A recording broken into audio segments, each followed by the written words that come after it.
Welcome to the High Agency Podcast with your host, Noah Ravoy. Hello, I'm here today with Dia Beltran.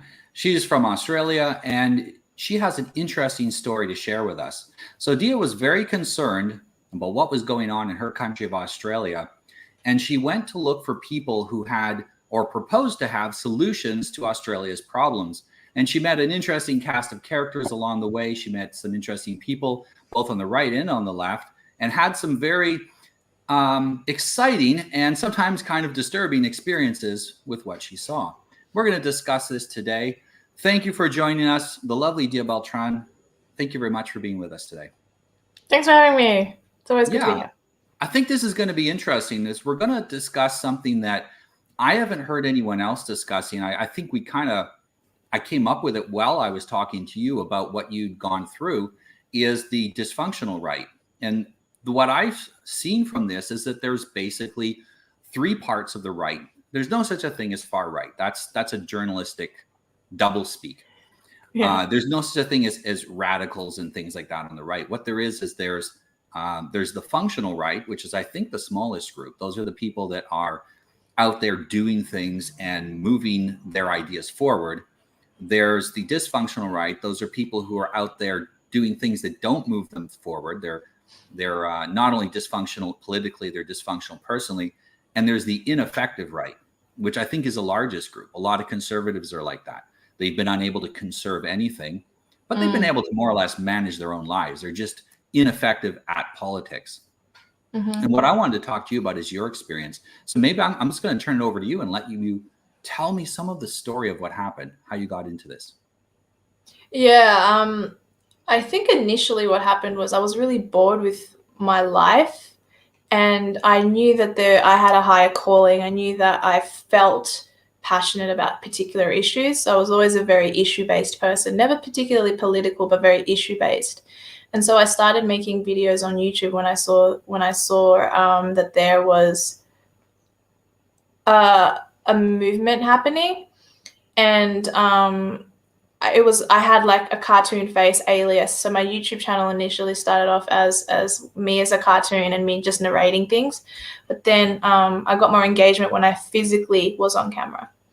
And so I started going to like pro-Israel rallies and abortion rallies and making videos of a political nature because I started becoming interested in the topic. And then at rallies is where you meet people, and at rallies is where you start to form your politics and you start to evolve very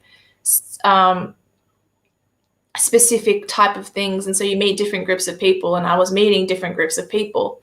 And in those meetings of different groups of people, you either fall in with the right crowd or you fall in with the wrong crowd. And that's pretty much what happened to me. And I would say I fell into the wrong crowd.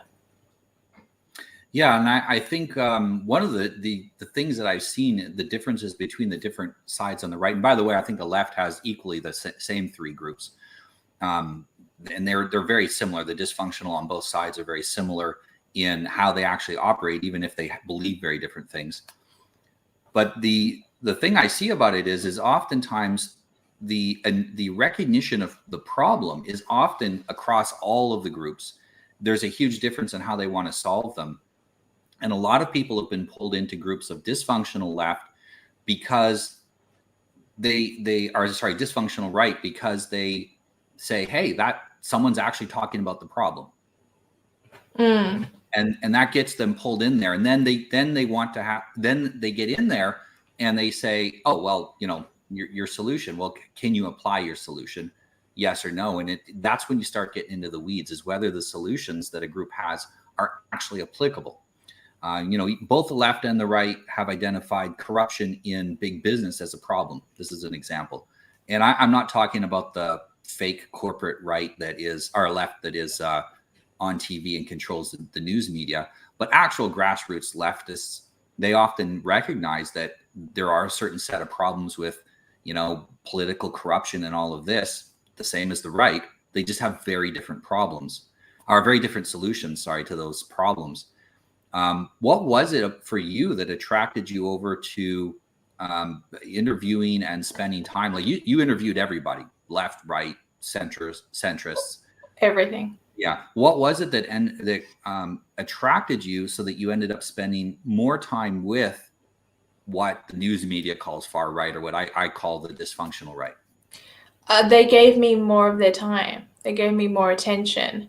They offered me their platform. They were like, hey, I'm going to give you my Facebook page and you can promote your stuff. But it always came, surprisingly, and I didn't realize this until I looked back, it always came with a condition. It always came with, if you do this for us, no, if we're letting you do this, but it comes with this. I didn't notice that when it was happening. I was like, wow, how nice. These people are being called racist, but they're literally giving me access to their private Facebook page, or and oh wow, they're letting me into their mind, and they're sharing things with me that I wouldn't have expected. And so it starts off really like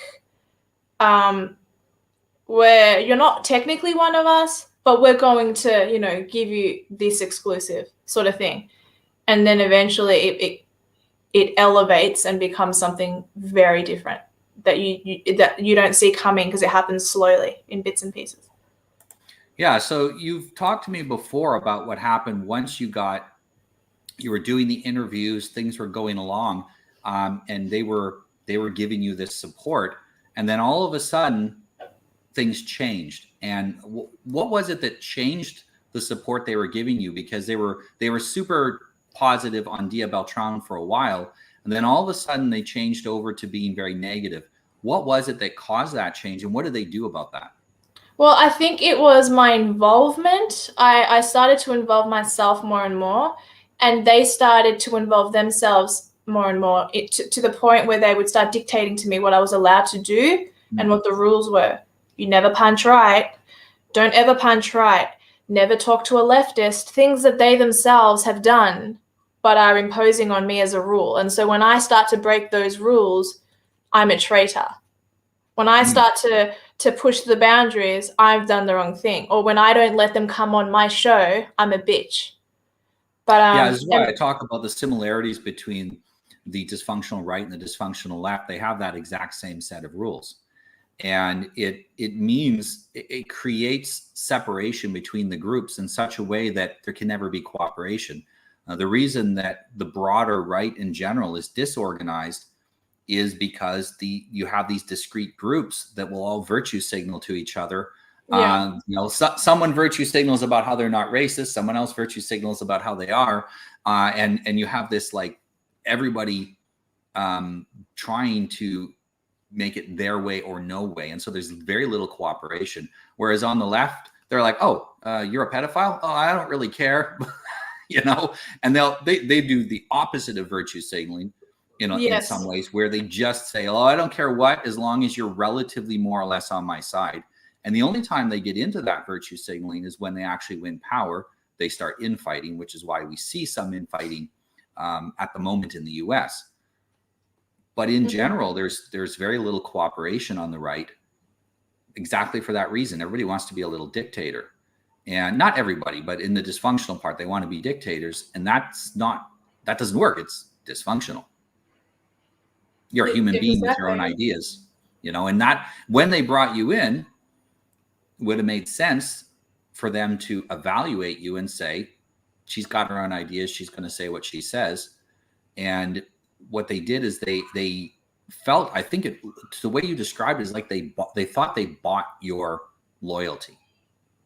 They bought you so that you could give the message that they wanted. And when that didn't work out, what did they do?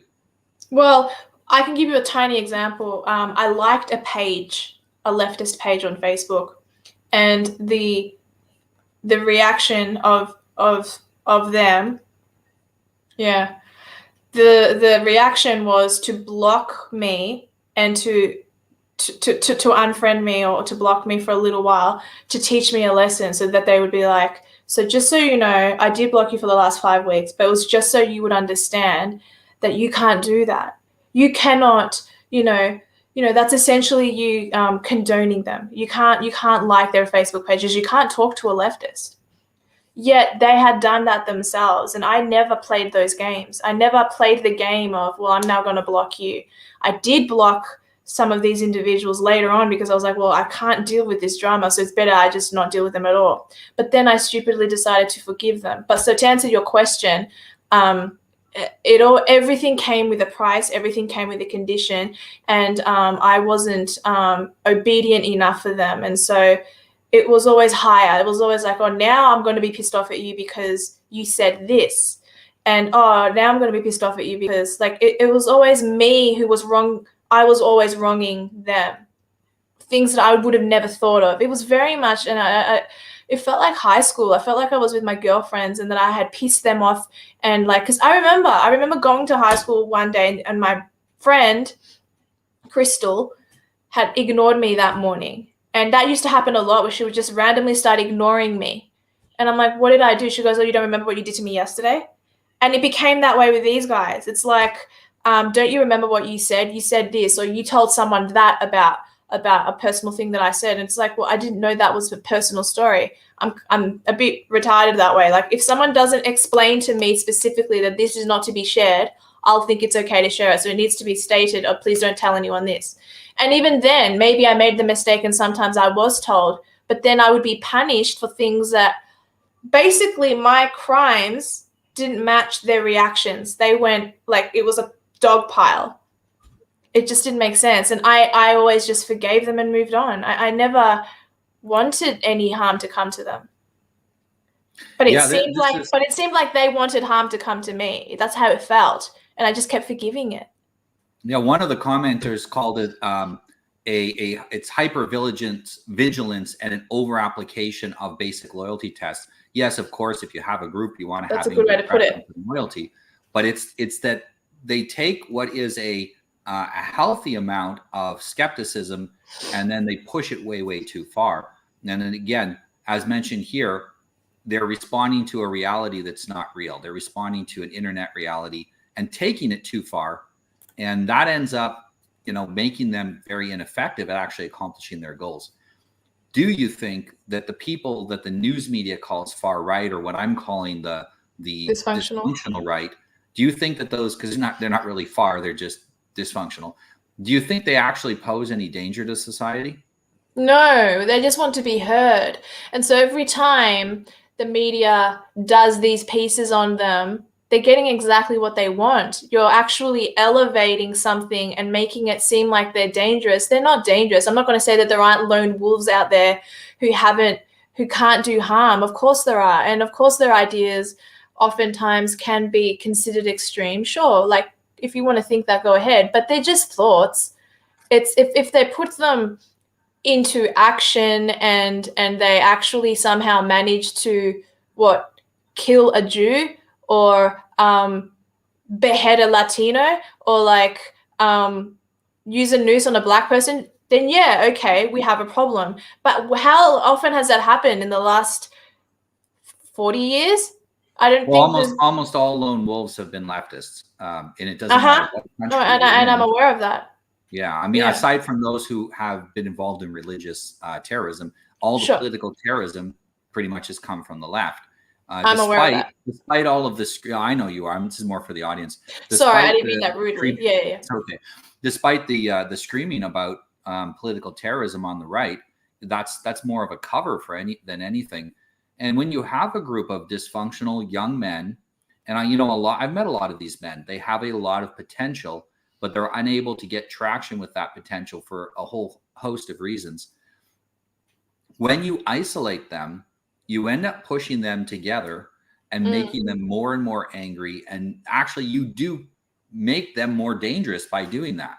Mm-hmm. And what you described earlier, where they want to be heard, they want to talk. They want to talk out their ideas in public. They do. And they like the fear that like the media gives them. They actually genuinely like that. I'm just gonna just record this. But sorry, keep going. They like just putting this on Instagram. Yeah, and what ends up happening is that it is difficult for anyone who wants to reason with them because they've been pushed into such a corner where they feel extremely defensive. They've been attacked for decades, and then they feel defensive. And really, this is the fault primarily of journalists, because it's even more so It than really the is. government itself. Yes, journalism doesn't sell you news. That's a false belief. They sell you, or they sell your attention to advertisers. And so what they want is your attention at any cost. And sensationalism gets more attention than the truth. Yes. Now, if the two happen to line up, well, maybe they accidentally report truth occasionally, but most of the time they report the thing that gets the most views. And, Yes. and if you say someone has a view that's not like everyone else, it's an outside the norm view. Well, what is a leftist going to say? Oh, we like the underdogs. We like the poor people, the poor, misunderstood people of the world. Okay, so they're going to listen, right? They're not going to, it's not going to get that same hyper response as if you call them extremists and far this and far that, and you hype it up as being fearful. And this is especially effective. I mean, most audiences for mainstream news tend to lean left because most right-wing people aren't really that interested in current journalism and the state that it's in. And so they're appealing to people that have higher neuroticism, that are fearful, that are really concerned about their future, that are often in a weakened state themselves. And that's why they use this. It's kind of like fear porn to try to get them hooked on it, when in reality, they're often afraid of people that can't keep a job, can't manage to get a family, can't manage to do just about anything. Like, if you want to be a leader in something, in a movement, followers, they don't have to have it all together. But if you want to be a leader in a movement, you have to show that you can first lead in your own life. That means having a certain amount of success in your own life. And really, on what I call the dysfunctional right, there aren't anyone that's functional in their own life that could lead that group of men out of there. Oh my gosh, yes, everything you've just said is so bang on. And a lot of the people on the dysfunctional right, as you call it, don't have a family, or they've been with so many women and have kids with so many different women, yet they're trying to say, oh, I'm pro-life and I'm all these things on the outside, on the surface, but they don't know how to hold a woman and keep a long-term relationship, or they work, but they don't know how to save for a home, or how to do anything like that, or they claim women shouldn't dress this way and this way, yet they themselves are quite degenerate in their behavior. There's no, they get deplatformed more than anyone else. Yeah, there's no, I can't think honestly here in this country, in Australia, of any real Australian person on the dysfunctional right, as you call it, who has all of their hooks in a row, whatever the saying is. It's not there. And for those who look like they have it all in a row, they're still struggling in some way, shape, or form. And I know this because I know a lot of them. And so I know who the false prophets are. I know who the authentic ones are. And even then, there's a problem in this country with the dysfunctional right. It exists in America, and I'm aware of that. But there's certainly a problem with a lot of it. And yeah, you're so right with everything you just said. It's the blind leading the blind. Yes, and the way to deal with that on an organizational level, on a national level, it really is, to a certain extent, the right's responsibility to deal with people that are on the right, to help their own, so to speak. And that's done by going out and contacting with them and helping them to become functional. But they're not doing that. They're focusing on, from what I hear, a lot on me. They focus on dog pylons. They're focusing on a lot of other people, and they're united in their hatred of a particular individual. Yeah, that's not a good thing. Like, it's that's like, actually something you brought up that's interesting. So we haven't really very clearly defined the difference between the functional right, which frankly is very small, and the dysfunctional right, which is also quite small. The majority of the right are the ineffective right. They're functional in their own life, but ineffective at politics. The difference is that those who are dysfunctional, they operate on a hierarchy of hate.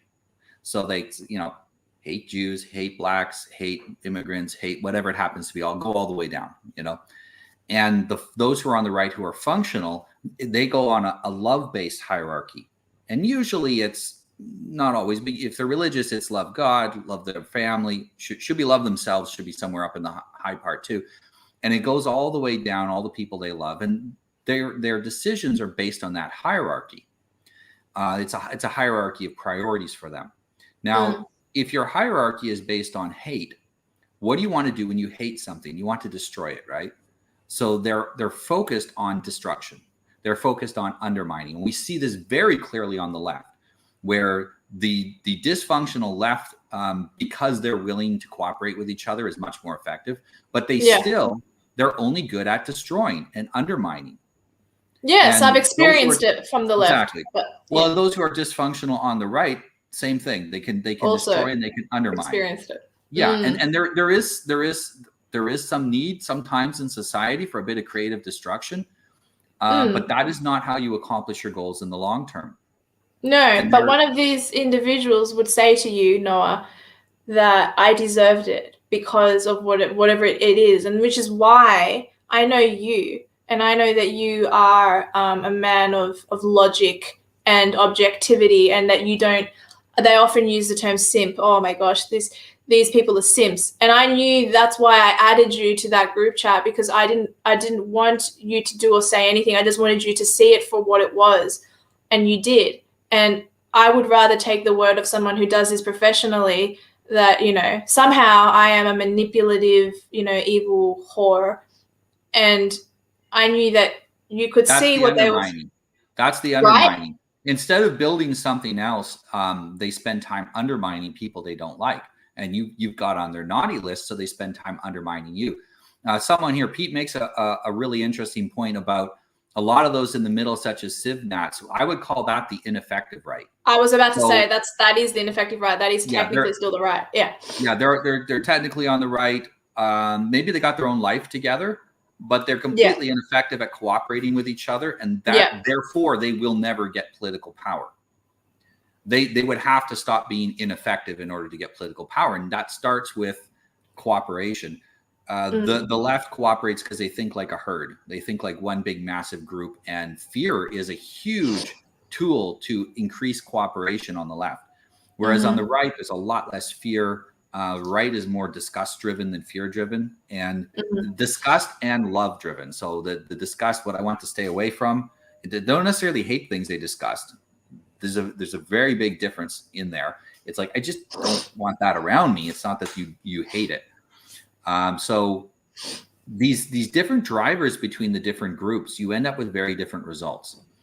Even the difference between the left and the right, where the right is seeing some of the same problems as the left, and the right solution is, let's say, right and left, we all agree that poverty is a big problem. It's a much reduced problem in the West. But if your country has poor people, you want to help them. No country, nobody left or right says, screw the poor. Nobody says that. Okay? Well, unless you go up to the elites who really aren't on a left and right, they're like off the spectrum. They're on the side of power, wherever they find it. But usually everybody wants to help the poor. The difference is on the right, because the right is the masculine, fatherly, create boundaries and discipline and build things side. The right says, well, let's build a stronger economy so that they can have jobs and start businesses and whatnot, and they can lift themselves out of poverty.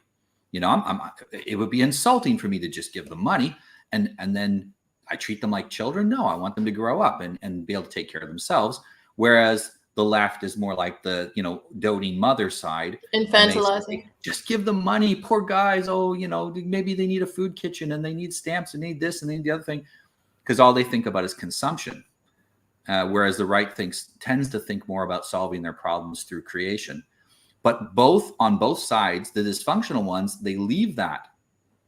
Can you imagine if those, and this has happened from time to time, groups of dysfunctional right have organized themselves in such a way under qualified leaders where they stopped being dysfunctional, and they started working at improving their neighborhoods. They started focusing on doing things that actually helped the people they cared about. And when they did that, they tended to get political power very quickly. This has happened many, many times in history. You go back almost, before there was anything like right or left that happened. And that is really the solution to things. If you want to gain political power, you have to be creating and doing something that people appreciate. You have to do something that people want more of. But they're not doing that. No, and it's because they're incapable of creating. If they could, they would create in their own life first. And this is why when you're looking for people to be good leaders, you have to start with what have they done in their personal life. Now, this is why personal life is such a good indicator of a person's ability to govern and manage later on. Yes, but your life, how are you going to run a country?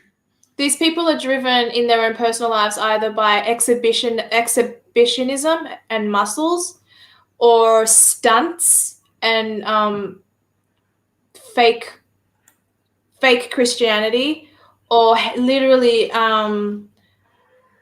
being like online all the time in their mother's basement type of thing. Those are the three categories that I've managed to so far work out. Or they're like on government funding and they don't really work. It's on government funding, complaining about the government. Yes. If I described a lot of this to you without telling people's politics, most people on the right would go, well, that's obviously sounds like you're describing a typical leftist.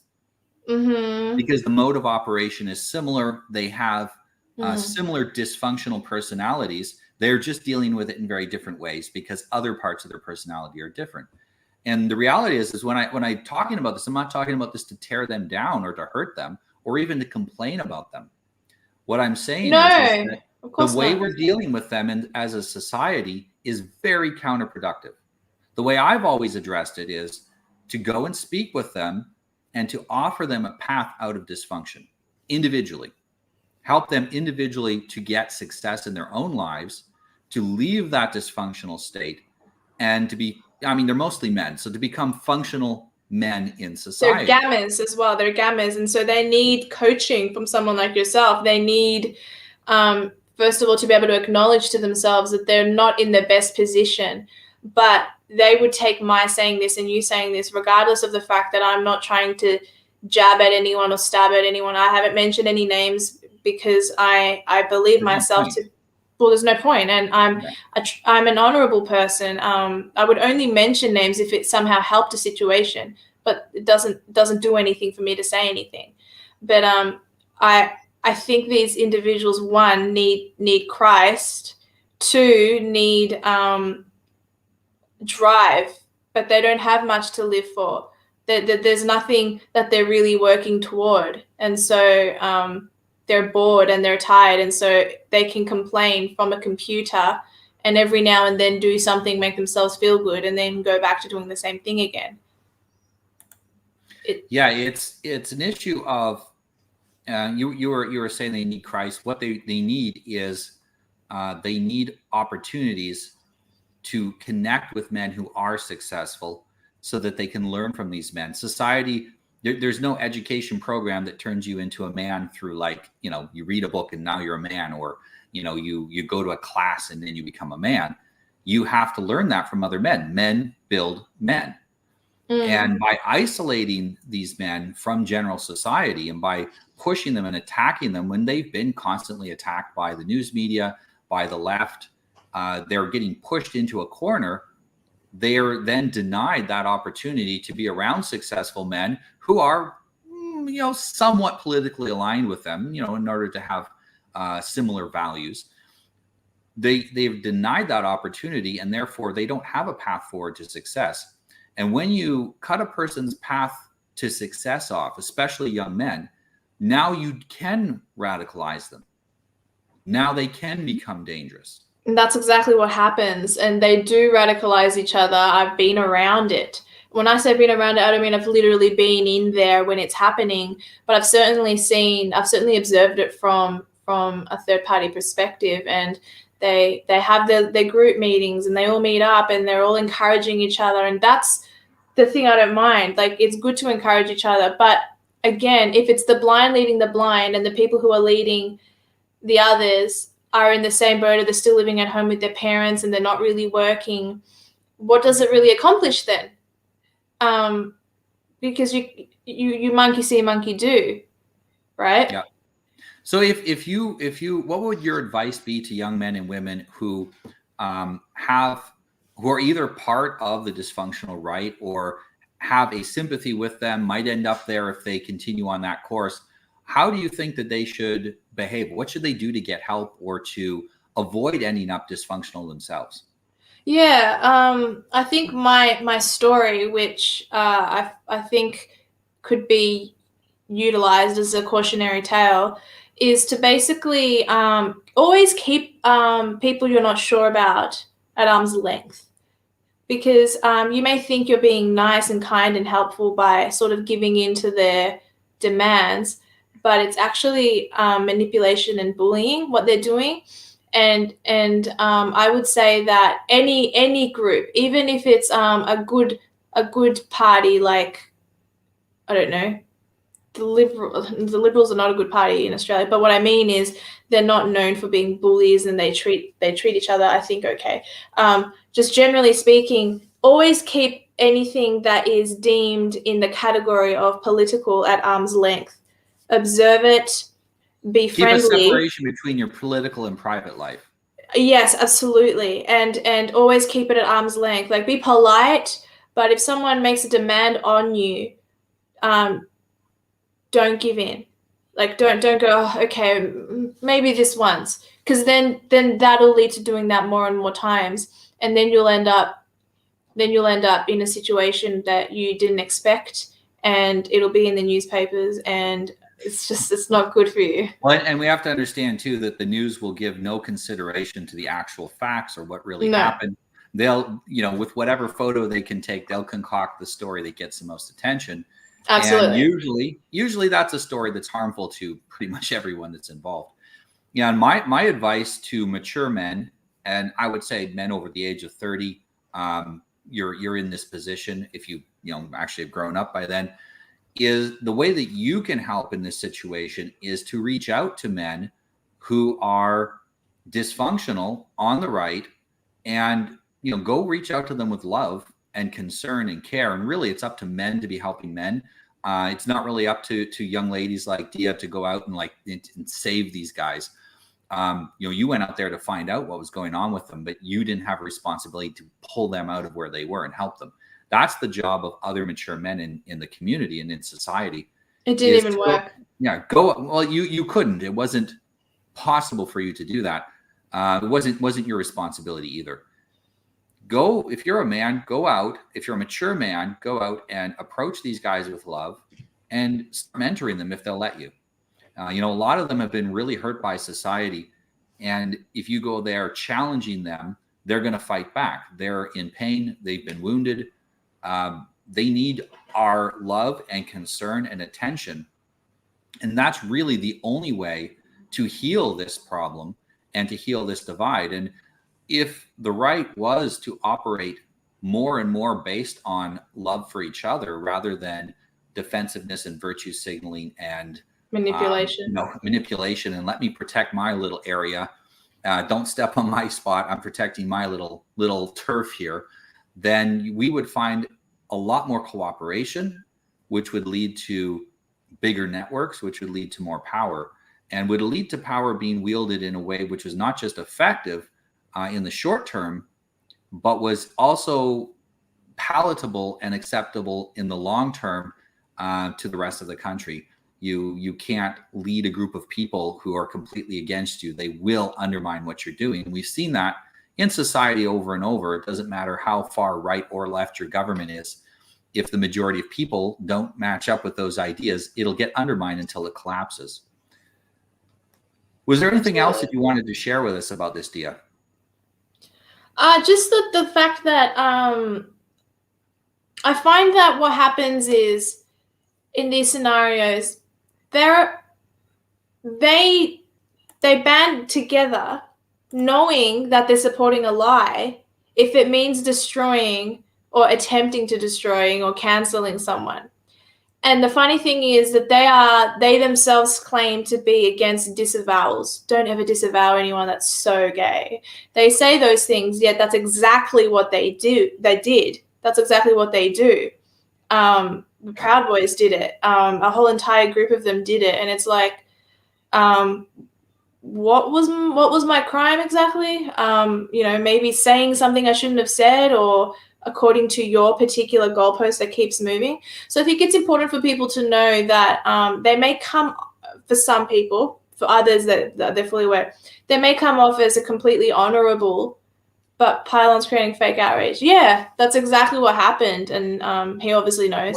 It's important because for them to create fake outrage, because fake outrage gives you power. It's exactly what the left does. But that's exactly what happened. Yeah. It was like she did this, and then there's no evidence of it. They can't pull it together. And doesn't need to be evidence. If you're on the right, the mere accusation that you did something that is naughty is going to end up destroying your reputation, and they understand that. The left understands that. Why do you think that they don't come out with, oh, so and so cheated on their taxes, or something like that? It's always so and so cheated on their wife, or whatever it happens to be. They'll come out with some scandalous moral issue. If you said that about someone on the left, nobody would care. No one would care. Obama snorted cocaine, and Obama's like, yeah, whatever. Like, he doesn't care. Nobody on his side would care. If you said,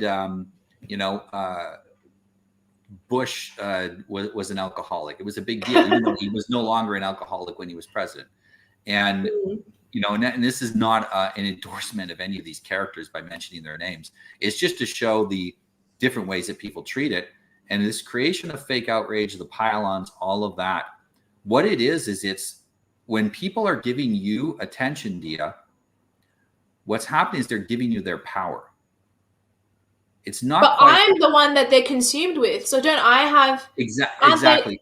But I'm they're controlling giving you them their power. without trying. Well, and that's something I'll teach you how to do, how to ride their power. When people think about you and hate you, when they hate on you, when you're occupying space in their brain, you have power over them. They're giving you their energy. How do I harness this power? What do I do? Amygdala overload. Amygdala?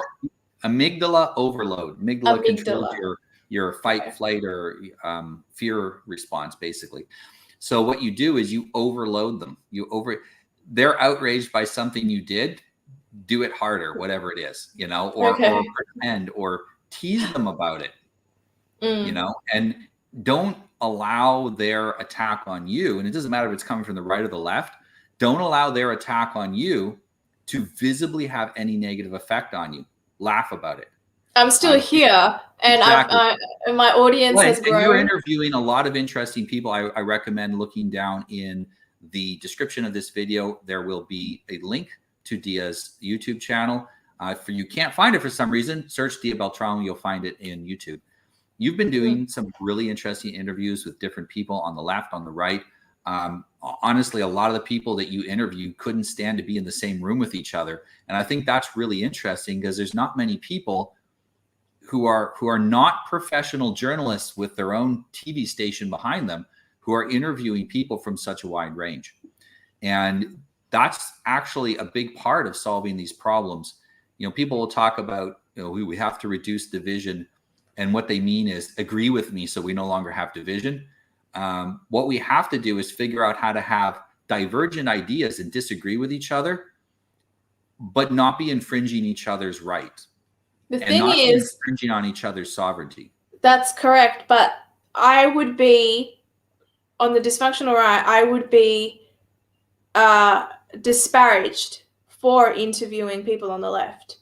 That's the thing. It's like they often write posts saying, this is my man, this is my boy, and he wasn't let on this particular news station, or he was let on this news station, and now they're backtracking. How dare they? They don't have to agree with his views. The point is that he's there.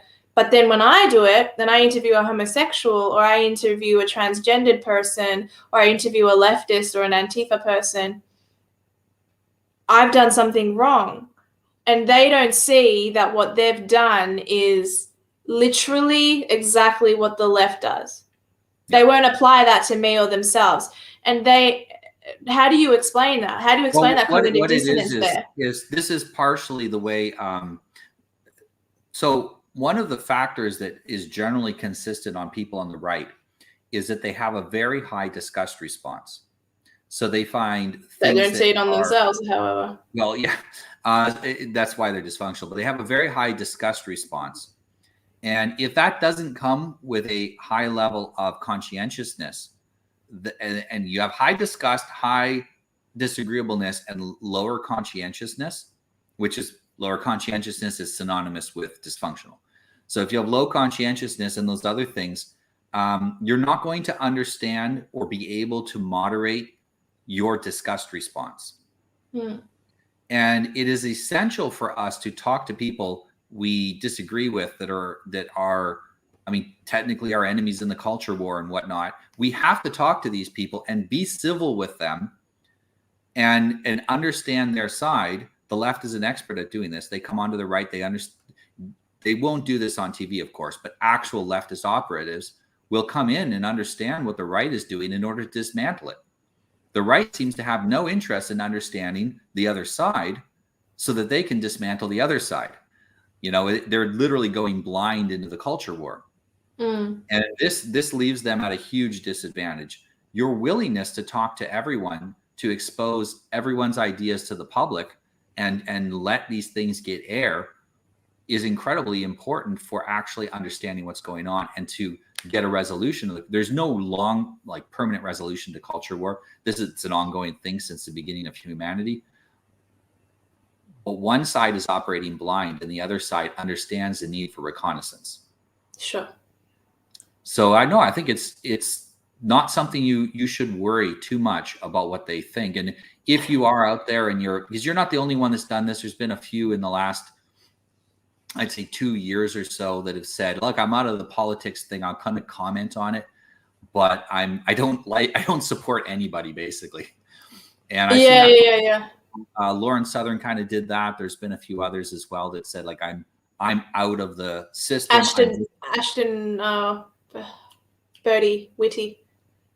Okay, yeah, you probably know their names more than I do because I'm even more over politics, so I don't even know who's involved anymore.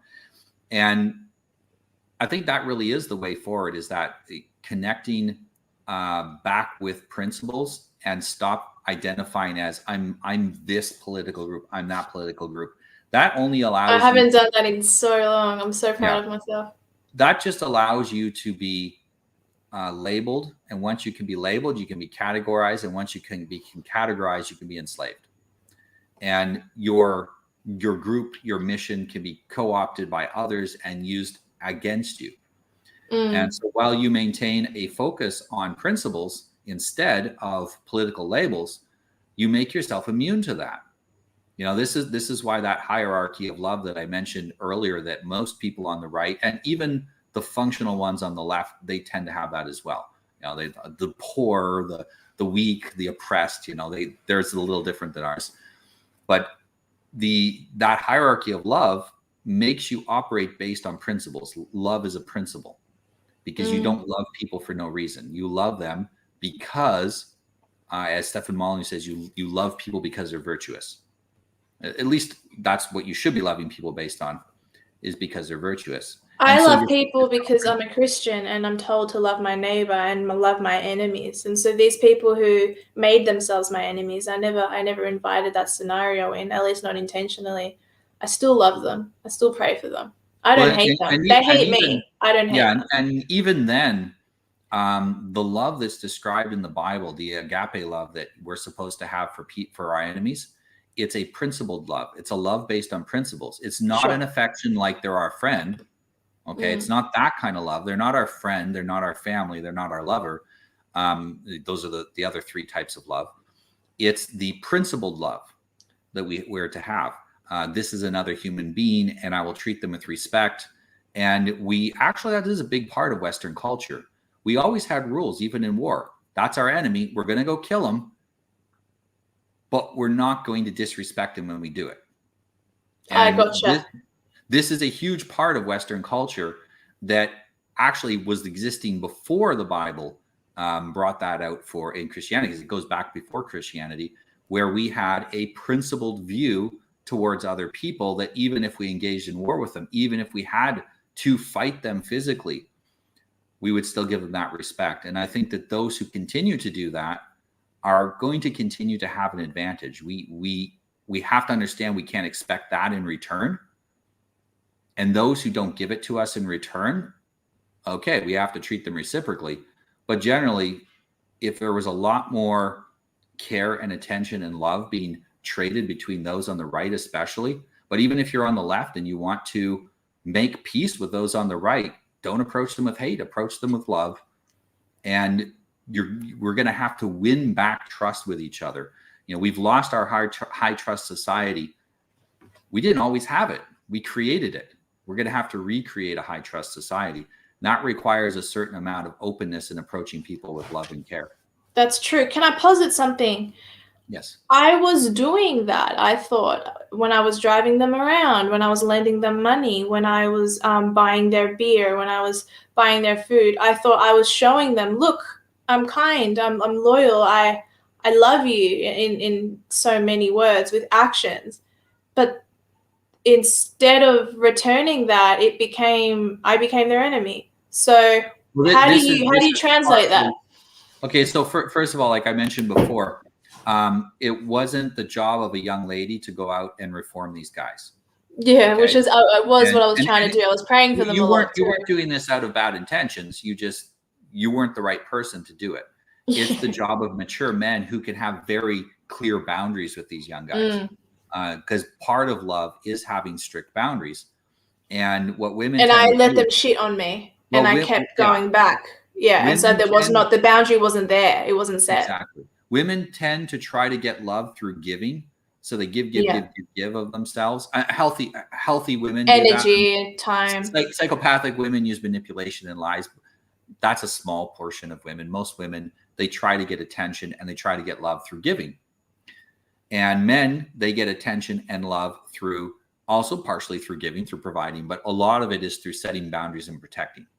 That's how we get real attention. Especially, that's how we get attention from other men. You set proper boundaries, you defend yourself, you protect yourself. Other men go, oh, I can respect that man. I could be his friend. I don't like to be friends with any man that isn't willing to defend himself, because he's also not willing to defend me. And he's not somebody that I want to stand beside. And so men, that's how we think. And that's why it's going to work better for men, mature men from the community, to reach out to these guys. And, if you're a mature man and you're post-politics, you've realized that there is no political solution to the cultural problems we have. Hey, maybe that's something for you to do. Make it your mission. Go out there and talk to these young men. You don't have to make a commitment just to go out there and talk to them. Talk to them, find out what they're about, and find out what you can do to bring people together again, to let these people that need to be heard, and to reason with them and talk with them. And, you might find out that you guys agree on a lot more than you think. And I think a lot of people with very extreme solutions, those extreme solutions come out of desperation. Mm-hmm. No one listens to them. No one takes them seriously. The only time they're taken seriously is when they're portrayed as the bad guy. Or they do a stunt. Yeah, they do a stunt. They're the scapegoat. And they want to be heard, as you mentioned. They want to be heard by people who respect them. Mm-hmm.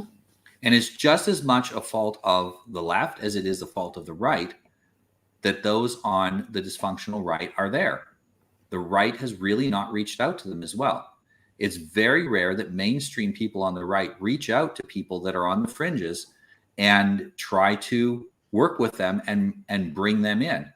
And that in fact, that entire concept usually brings up fear in those who are more functional on the right, because they don't want to associate at all with these people. You can't help them if you never talk to them. It's just very cancerous, because they know that the horse that they're piling onto, they, for example, whatever it is, whatever my crimes were, whatever someone else's crimes are, they know that it's a lie what they're doing, but they're still combining to set that path in motion. And it's like, well, there are a lot out there who set themselves up as leaders in the dysfunctional right who can't. And they love that role. Yeah, they can't be helped. They can't be helped. I'm not really suggesting working with those people. I'm more reaching out, talking about reaching out to their young supporters. You know, I'm part of the manosphere. I see this in the manosphere. There's young guys and even older men that were like, they went through divorce, they got really hurt, and they go and they listen to some of the incredibly toxic manosphere stuff. You know, the women hating, don't trust women, treat women like animals. Here's how you manipulate women type of rhetoric. And then they try to do that in their life and can't figure out why they have no happy relationships. They end up becoming completely dysfunctional themselves. A lot of young guys, they see their dad go through, you know, bad divorce, and so they're in the same place. And there are really good men in the manosphere giving great advice on how to organize your life, how to be a husband and father if that's what you want. If you don't, there's other men that are great at explaining how to be a bachelor and be happy with it. But instead of going to these positive people, a lot of people are drawn to the negative because the negative is easier. Telling you, don't do this, don't do that. You know, live in fear, curl up in a ball, wait till you die. That sells because it's easy. Telling people that they need to be courageous and stand up and go out of their house and talk to people and make things happen. That doesn't sell so well because that requires a lot of effort. And people want to pay to have their lack of effort, their conscience assuaged about their lack of effort. So I really think that going forward for men, this is what we should be doing. We should be reaching out to our community. It doesn't have to be specifically people on the right. Look for people who are disenfranchised with the system. Start mentoring them. If every mature man was to mentor, you know, 1 or 2 young guys a year and mentor them for a year, it's not that much work, and it's incredibly satisfying. Yeah, I know you've got your family and your job and all that, but your kids are going to grow up to live in the world that you leave them. And you can do a whole lot to make that world better by being out there and mentoring young men. If every mature man did that, we would fix the lack of masculinity in the world. Part of the lack of masculinity is that those who have it are often not expressing it out into the world. They're kind of hiding it. You know, they're keeping it for their family. Sure. That's an option. But it's not going to get the same results. Let me ask you a question. Do you think some of these men who you would describe, and probably military men and people who understand the hierarchy of gamma, alpha, delta, all that, do you think these men genuinely think of themselves as alphas? Or do you think they know that they're gammas and they just don't want to say that out loud, and so they put on a front that they are actually alphas when they're really not, by their manipulation tactics and by their female mean girl behaviors? One of the things that we learned recently in the last 5 years from neurobiology is that an individual can hold 2 completely opposing views and actually hold them in different parts of the brain, and that they can oppose each other. And that's why you'll have the real common one is the girl who's like, I know I'm pretty, but I don't feel pretty, and all of that stuff. But it happens with men too. And it happens with imposter syndrome, where the man says, I know, and this is when a man is actually qualified. I know I'm qualified intellectually. I know logically I'm qualified to do something, but I just emotionally, I don't feel that I'm actually good enough at this. And every time I try, I feel like I'm an imposter. But there's the opposite of that, where you think you're qualified for something and you're absolutely not. The Dunning-Kruger effect. You know, you think that you are a great leader. You think you are an alpha. You think you are somehow capable of doing great things, but you're not, and you can't even get your basics of life sorted out. Okay? Sadly, that you're describing, many people coming through my head right now. Yeah. And if you're in that position, that's fine. I feel bad for, like, I spend most of my week helping people. You know, the time I'm not spending with my family is helping people like that. They should contact you. Yeah. So sometimes it's through coaching, sometimes it's through programs that I organize to reach more people that I could possibly reach one-on-one. I can't save the world one-on-one. I spend a ton of time encouraging other mature men to get out there and mentor young men. I'm doing what I can to fix this situation. And for those who think they're real good, they need to get some real serious self-analysis. Where are they really? Is their life improving at the rate that it should improve? You know, if you're a guy and you're at the same place at 20 and at 40, you got problems. Okay? Yeah. And it's especially men, because men, we make things happen. Women kind of wait for things to happen to them in general, but men make things happen. And if you can't, then you got to go find a guy who has made things happen in his life and ask him how he did it. And that's how we learn. There's no book that'll teach us this. There's no course that'll do it. We learn from other men. And that's basically moving forward, the only solution to the kind of problems we have. Yeah, that makes sense. I appreciate those insights. Yeah, so look, I'm happy for people to contact me and tell me their story, because I'm actually thinking it would be really maybe a good idea to do something like why I left Mormonism, why I left the cancerous right, why I left the left. I think it'd be really good to do a why I left series. And so if anyone has any stories, I can relate on some small level to something I've like met that. a few people that they've left several different toxic organizations, one after the other.